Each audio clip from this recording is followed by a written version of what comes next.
सिंध में मकानी चूंडनि जे ऐलान बाद ॿियनि शहरनि जा मटियारी ज़िले जे शहर बिडशा में चूंड सरगर्मियूं तेज़ थी वियूं आहिनि। बिडशा टाउन जे 7 वार्डनि ते पीपल्स पार्टी ऐं लतीफ़ी पैनल में सख़्त मुक़ाबले जा इम्कान आहिनि। बिडशा टाउन कमेटी जी चेयरमैनशिप लाइ पीपल्स पार्टी जे सैद खावर हुसैन शाह ऐं आज़ाद लतीफ़ी पैनल जे सैद गदा हुसैन शाह लतीफ़ी में दंगल थींदो, जॾहिं त मटियारी अवामी इत्तेहाद में शामिल मुख़्तलिफ़ पार्टियुनि जे अॻुवाननि बि बिडशा पहुची पीराव बिडशा सैद गदा हुसैन शाह लतीफ़ी सां मुलाक़ात करे गडियल तौर ते पीपल्स पार्टी सां मुक़ाबलो करण ते इतफ़ाक़ करे वरितो आहे। असां हर यूसी, हर वार्ड, हर टाउन, हर म्यूनसिपलिटी में असां पंहिंजा पंहिंजा उम्मीदवार बीहारींदासीं, जंहिंमें गडियल असांजो इत्तेहाद हूंदो।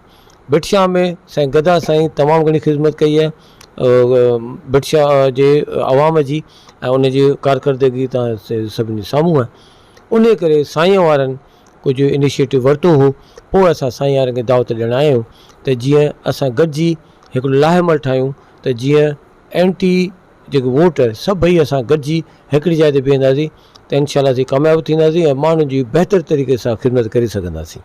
मुंहिंजो वालिद साहिबु 2 दफ़ा हिते चेयरमैन रही चुको आहे शहर जो 12 साल, उन खां पोइ हाणे 4 साल चेयरमैन हुयुसि ऐं असांजो लतीफ़ साईं जो शहर आहे। असीं इंशाल्लाह इन ते इतफ़ाक़ थियो आहे त मटियारी अवामी इत्तेहाद सां हीअ बल्दियाती इलेक्शन बिडशा शहर जी ऐं यूनियन काउंसिल बिडशा जी ऐं गॾिजी उन ते असां विढ़ंदासीं ऐं उन में जेका बि थोरी घणी एडजस्टमेंट हूंदी उहा बाद में असीं पाण में करे वठंदासीं। पर इन ॻाल्हि ते इहो इतफ़ाक़ थियो आहे त अवामी इत्तेहाद सां गॾिजी असीं शहर बल्दियाती इलेक्शन विढ़ंदासीं ऐं अलाह जी मदद सां, रब करीम जी मदद सां इंशाल्लाह फतेह थींदी।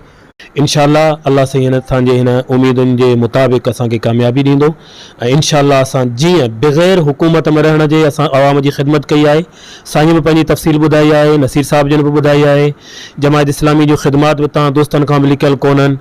उमेदु आहे त इंशाल्लाह असां जॾहिं खटी ईंदासूं त असांजी ख़िदमतुनि में इंशाल्लाह अञा इज़ाफ़ो थींदो। इंशाल्लाह JUI इन्हनि सां बि भरपूर ताउन कंदी, जिते जिते JUI जी ज़रूरत हूंदी इंशाल्लाह JUI इन्हनि सां ताउन कंदी। ज़िला मटियारी में ख़ुसूसन साईं गदा सां बिडशा में बि इंशाल्लाह ताउन कंदासूं। पीपल्स पार्टी तरफां दरगाह जे कंहिं मक़ाम सज्जादा नशीन सैद खावर हुसैन शाह, सैद एहसन अब्बास शाह, सैद मोहम्मद काज़मी, सैयद मीर मोहम्मद काज़मी, मोहम्मद सुमार वफ़ा ऐं ग़ुलाम रसूल मल्लाह खे मुख़्तलिफ़ वार्डनि ते नामज़द कयो वियो आहे, जॾहिं त लतीफ़ी आज़ाद पैनल तरफ़ां पीराव बिडशा सैद गदा हुसैन शाह लतीफ़ी टाउन चेयरमैन लाइ मज़बूत उम्मीदवार आहे ऐं सैद फ़िदा हुसैन शाह लतीफ़ी, सैद एजाज़ हुसैन शाह लतीफ़ी, सैद जराड़ हुसैन शाह लतीफ़ी ऐं मोहम्मद यूनिस सुमरो मुख़्तलिफ़ वार्डनि ते उम्मीदवार आहिनि।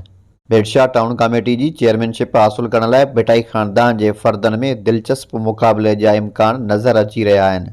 मटियारी अवामी इत्तेहाद में शामिल मुख़्तलिफ़ पार्टियुनि जी हिमायत बाद लतीफ़ी आज़ाद पैनल जा उम्मीदवार कामयाबी लाइ वधीक पुरअज़म नज़र अची रहिया आहिनि, जॾहिं त पीपल्स पार्टी जे सीनियर ऐं अॻूणनि टिकट होल्डरनि खे नज़रअंदाज़ करण सबबि केतिरा ई अॻुवान नाराज़ बि नज़र अची रहिया आहिनि। त ॿिए पासे मुख़्तलिफ़ बिरादरियुनि जा वोट बि इन वक़्तु वॾी अहमियत अख़्तियार करे चुका आहिनि। बिडशा जे मुख़्तलिफ़ वार्डनि ते पाकिस्तान राय हक़ सुन्नी राब्ता काउंसिल पार्टी तरफ़ां बि उम्मीदवार बीहारण जो फ़ैसिलो कयो वियो आहे। कैमरामैन टीम सां गॾु रजब अली बोज़दार, टाइम न्यूज़, बिडशा।